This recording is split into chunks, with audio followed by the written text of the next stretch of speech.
में सब उपस्थित हैं। महाराज शेखा जी जिन्हें 12 गांव की जागीर मिली और उसको उन्होंने 360 तक पहुंचाया, यह अधिक मायने नहीं रखता। उससे अधिक मायने ये रखता है कि एक सामान्य महिला की अस्मिता के लिए उन्होंने न केवल अपना शारीरिक, सैनिक, बौद्धिक, बल्कि अपने स्वयं के प्राण भी उसी नारी की अस्मिता के लिए वो वीर गति को प्राप्त हो गए। इससे बड़ा सौभाग्य और कुछ हो नहीं सकता।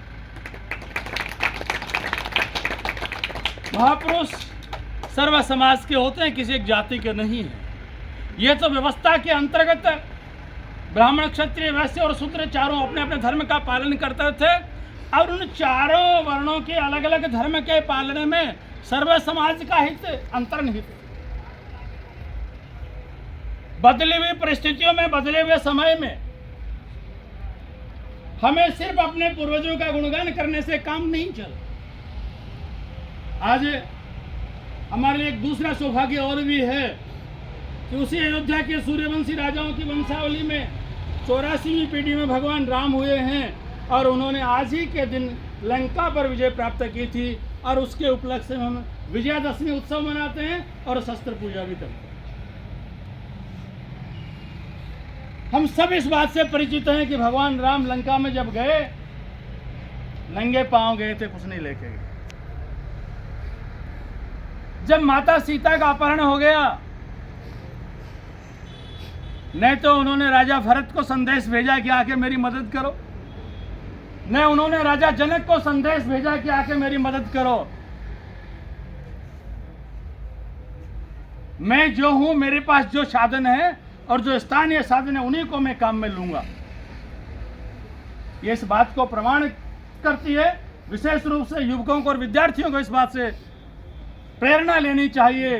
साधन महत्वपूर्ण नहीं है, संकल्प महत्वपूर्ण है और योजकता महत्वपूर्ण। जंगल में स्थित जो ऋक्ष और वानर जातियां थी, उन जातियों को राम ने साथ लेकर के और रावण के साथ युद्ध किया। जब विभीषण राम की शरण में आया और युद्ध शुरू हो रहा था, विभीषण ने देखा एक तरफ लंकेश रथ पे बैठा हुआ है, दूसरी तरफ राम नंगे पांव है। रावणु रथी विरथ रघुवीरा, देखी विभीषण भयउ अधीरा।